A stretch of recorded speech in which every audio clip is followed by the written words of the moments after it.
प्रज्ञा पुराण भगवान ने की, बोलिए सदगुरु भगवान ने की। जय गायत्री कामधेनु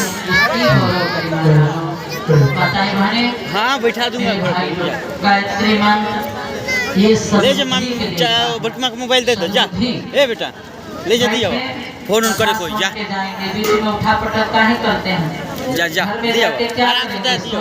और क्या करेंगे इस समय तो कोई काम काज है नहीं, तो जाइएगा आराम से कथा सुन लीजिए। आपकी ऐसे अच्छा तो हमारे बाबू क्लियरिटी बैठिए आप उठेंगे तो दो चार बहनों का मन और करेगा उठाने के लिए। तो आप इस बात के भागी होकर जाएंगे कि सब बहनें भी हमारे साथ उठाना शुरू कर दी। बैठे रहिए धैर्य। ये हमारे पास रखेगा। अब मनुष्य का जीवन ही ये नहीं कथा सुनेगा तो कौन सुनेगा? वो में सही नहीं सिया राम में सब जगह फिर फेल हो गए। कुत्ता में बिल्ली में सब में भगवान फिर फेल हो गए लाइफ मर्यादा है। यहाँ कुत्ता आ जाए भगवान बन के कथा सुनेंगे तो वो सब जाई बेचारे चाहे कि हम भी आरती उरती तो कर लेंगे आरती, वो साधन नहीं मिला है। ठीक है, इसलिए मनुष्य का तन दुर्लभ मिला है, इसी से सब कुछ प्राप्त हो। गायत्री सद्बुद्धि की देवी है, ये सद्बुद्धि प्रदान करती है। और अपना देश जब गुलाम हो गया था, जब इस पर अंग्रेज पूरा चढ़ाई कर दिए, पूरा अत्याचार करने लगे, तो आजादी का मंत्र गायत्री मंत्र को दिया गया और इसी मंत्र से देश को आजाद भी कर दिया गया। यही मंत्र है मेरे माताएं बहनें। पुनः हम दोहरा रहे हैं इस विषय को, जबकि हम सुना चुके हैं, लेकिन फिर आपको हम दोहरा रहे हैं क्योंकि आप लोग 2 साल में सब कुछ भूल गए हैं, सब कुछ खो चुके हैं, कुछ याद नहीं, कुछ जानकारी नहीं, अन्ना उस रास्ते पर चलने की अब इच्छा है, मन में उत्साह नहीं, मंद नहीं, फिर उसी तरह से आप हमकी जिंदगी हो जाएगी। मायूस बने बैठे हैं, समस्याओं से घिरे हुए बैठे हैं। तो ये मंत्र जो है गायत्री मंत्र आजादी मंत्र है। किसने कहा था? इसी मंत्र के बल पर, इसी बलबूते पर देश को आजादी मिली थी। दोनों हाथ उठाएं और इस आजादी मंत्र को गाएंगे मिल करके। हरे रघुपति राघव राजा पतित पावन सीताराम। रघुपति राघव राजा पतित पावन सीताराम।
ये सद्बुद्धि यही गायत्री मंत्र है।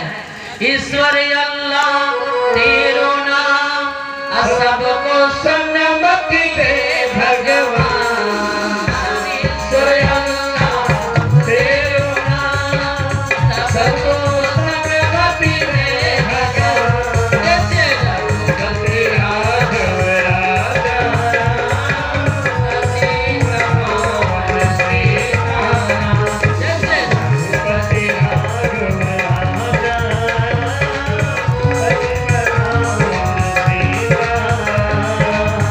आजादी मिल गई, हम अब स्वतंत्र हो गए और इतने स्वतंत्र हो गए जो मन करा वही करने लगे, क्योंकि हम आजाद हो गए। अब हमारी मन की बात है, हम कर्तव्य थोड़े ना है।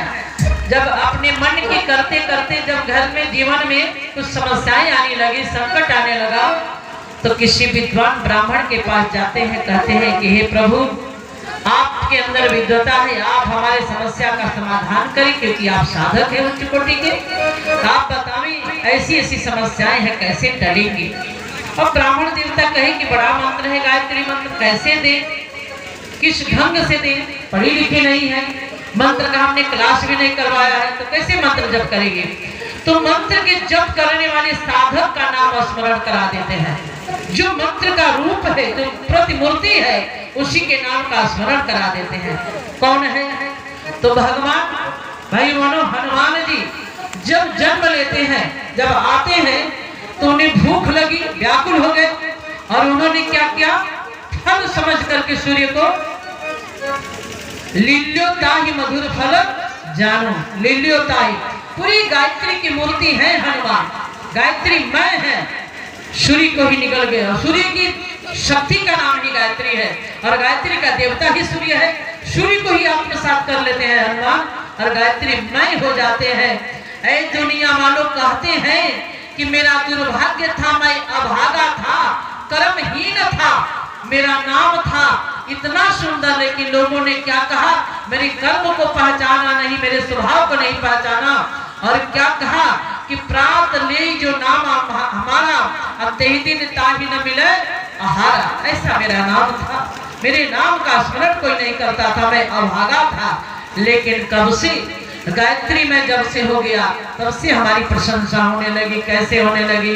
तो हनुमान चालीसा का ब्राह्मण कहते हैं कि यही मेरी बेटी, यही मेरी बहू, तुम हनुमान चालीसा का पाठ करो, तुम्हारे संकट टल जाएंगे। क्योंकि गायत्री की मूर्ति वह देवता है, और हनुमान गायत्री मैं है, उसका चालीसा का पाठ करोगे तो तुम्हारे सारे कष्टों का निवारण हो जाएगा। क्या कहा कि जय हनुमान ज्ञान गुण सागर, जय कपीस तिहु लोक उजागर।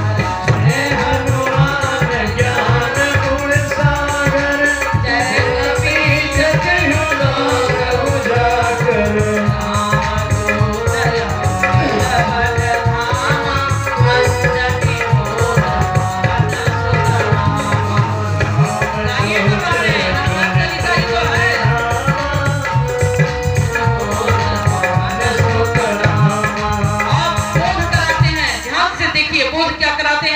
कि महावीर विक्रम बजरंगी, कब से? तो कुमति निवार सुमति, यही गायत्री मंत्र है, कुमति निवार सुमति के संगी, महावीर विक्रम बजरंगी, कुमति निवार सुमति के संगी,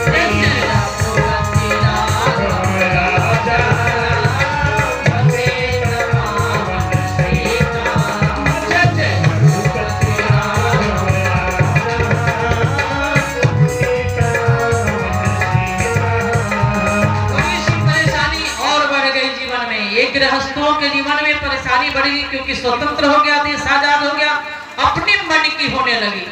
जब हम ऋषियों की बताई हुई मन की बात पर नहीं चलते हैं, अपने मन की मनमानी करते हैं, तो परेशानी बढ़ जाती है। जब हम माता पिता के गर्भ से जन्म लेते हैं, उनकी आज्ञा का पालन नहीं करते, अपने मन से कोई काम कर देते हैं, तो हमें पछतावा होता है, हमें कष्ट होता है, क्योंकि माता पिता का आशीर्वाद से हम वंचित हो जाते हैं। इसलिए अपने से बड़ों की आज्ञा का पालन करना चाहिए। फिर कष्ट बढ़ा, फिर कष्ट बढ़ा, पैसा खूब आ रहा है, लेकिन कहाँ जा रहा है पता ही नहीं चल रहा है। दवाई में डॉक्टर के घर में इतने पैसे जा रहे हैं, जितना चावल दाल आटा घर में जरूरत नहीं है, उतना दवाई का मोटरी बांध बांध करके रखा गया। घर घर में आदमी दवाई के दुकान बन गया है, ऐसी व्यवस्था बन गई। फिर रोता हुआ जीव जाता है कि दुख तो बढ़ गया है, कहीं से धन आ तो रहा है, लेकिन धन जा कहाँ रहा है, इसकी कोई व्यवस्था नहीं बन पा रही है। मेरे ब्राह्मण देवता, हे विप्र नारायण, आप कोई व्यवस्था बना दें। उन्होंने कहा बस चले जाओ सुंदर कांड में। सुंदर कांड का जो बीज मंत्र है, बस एक ही मंत्र है गायत्री मंदिर पर, पूरा सुंदर कांड टिका हुआ है। भाइयों बहनों, बस एक ही मंत्र है। क्या सुंदर कांड कहता है कि जहाँ कुमति तहाँ विपत्ति निदाना, और जहाँ सुमति तहाँ संपत्ति दाना। जहाँ कुमति तहाँ विपत्ति निदाना, जहाँ सुमति तहाँ संपत्ति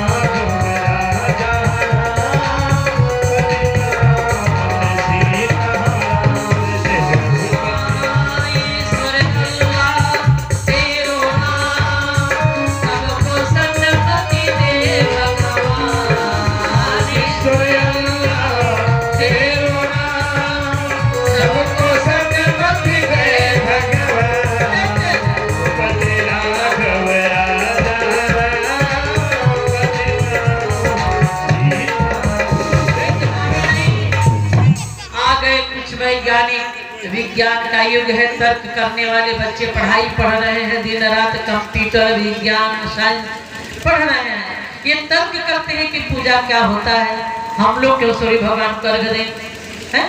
गुरुदेव कहते हैं कि बेटा सूर्य कोई पूजा नहीं है, कोई देवता नहीं है, सारे ग्रहों का राजा ही सूर्य है।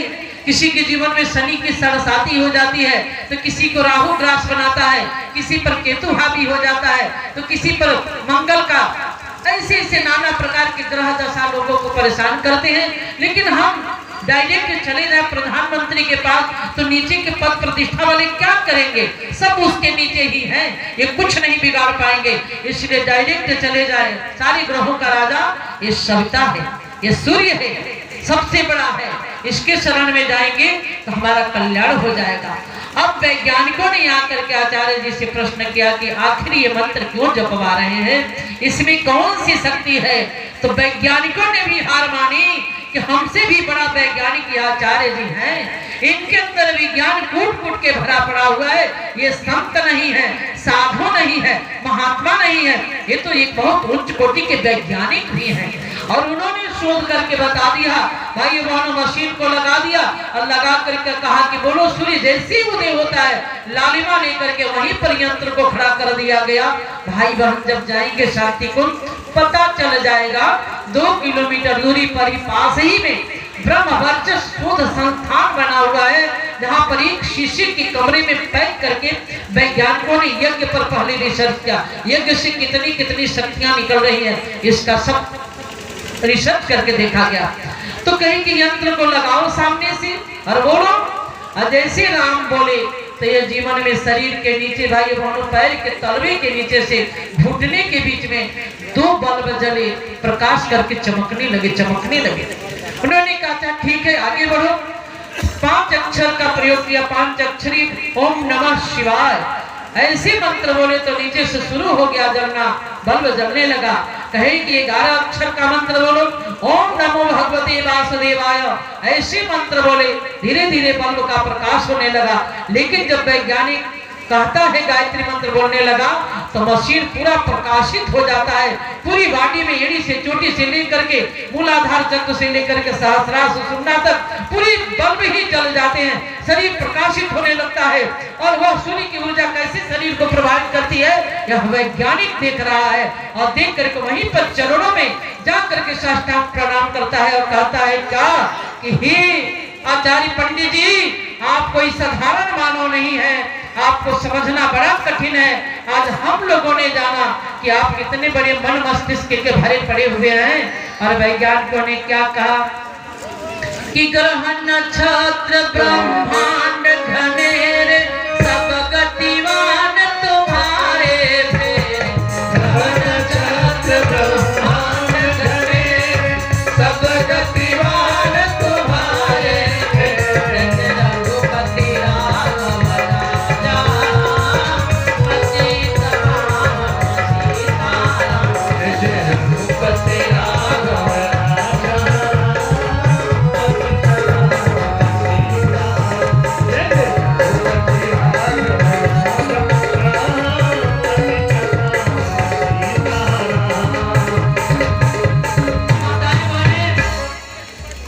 जब हमारे पति के ऊपर कोई संकट आता है, कहीं से समस्याएं आ जाती है, तो हम संकट में पड़ जाते हैं और किसकी शरण में जाते हैं। आप उठाइए इतिहास को देखिए कि पति के ऊपर संकट आ गया था। गायत्री की उच्च कोटि की सारिका थी सती सावित्री। जब सत्यान के ऊपर संकट आ गया, उम्र बहुत छोटी थी और जमराज लेकर के जा रहा है, तो कैसे डंके की चोट पर जमराज से लड़ रही है। लड़ने की ताकत कहाँ से मिली? गायत्री मंत्र। गायत्री नाम ही एक गई हुई प्राणों को त्राण दे देती है। प्राण तो सब में है, धड़कन तो सबकी चलती है, लेकिन प्राणवान नहीं हो पाता है। अपने घर में ही पनप रहे नशा व्यसन नाना प्रकार के आसुरी वृत्ति, उसको हम रोक नहीं पाते हैं। हम प्राणवान कहाँ से हैं? हमारी अंदर ही कितनी बुराइयां आने लगती है, पड़ने लगती है, स्थान को ग्रहण करने लगती है। हम प्राणवान कहाँ हैं उसको निकालने के लिए, उसको छोड़ने के लिए बुराइयों को। इसलिए प्राण रहते हुए भी व्यक्ति प्राणहीन है, मरे हुए के समान है, उसके अंदर प्राण शक्ति नहीं है। आज घर में जब पति के ऊपर संकट आता है तो गुरुदेव ने कहा, बेटा चालीसा उठा करके देख लो, उसमें कितना बढ़िया पाठ किया गया है। आज विधवाओं को दीनहीन नजर से लोग देखते हैं, ऐसे उसकी हीन भावना से देखते हैं। शादी विवाह में पीछे रहेगी, शुभ काम नहीं करेगी, कलश को धारण नहीं करेगी, ये काम नहीं करेगी, वो काम नहीं करेगी। गुरुदेव ने कहा, खबरदार खबरदार, ये विधवाओं को कभी विधवा मत कहना, ये दिव्य आत्मा हो जाती है। पति का बल भी इसमें आकर के समाहित होता है और ये श्रेष्ठ हो जाती है। यदि ये निर्बल ही मानी जाती और छूत ही मानी जाती, इन्हें हम हीन दृष्टि से ही देखते, इनके ऊपर हम हमला कर देते, इनके ऊपर हम वासनात्मक दृष्टि से देखते, तो शायद राजा दशरथ पहले नहीं गए होते। 3 रानियां एक साथ विधवा हो जाती हैं। मेरी माताएं बहनें, यही अछूत का भाव होता तो 3 रानियों को मंगल कार्य करने में नहीं बुलाया गया होता। तीनों रानियां घर में कितना सुंदर से हर काम काज को समेट करके कर रही है, कहीं भेदभाव छुआ नहीं है। आज समाज कितनी दूरियां बना करके इस रूढ़िवादी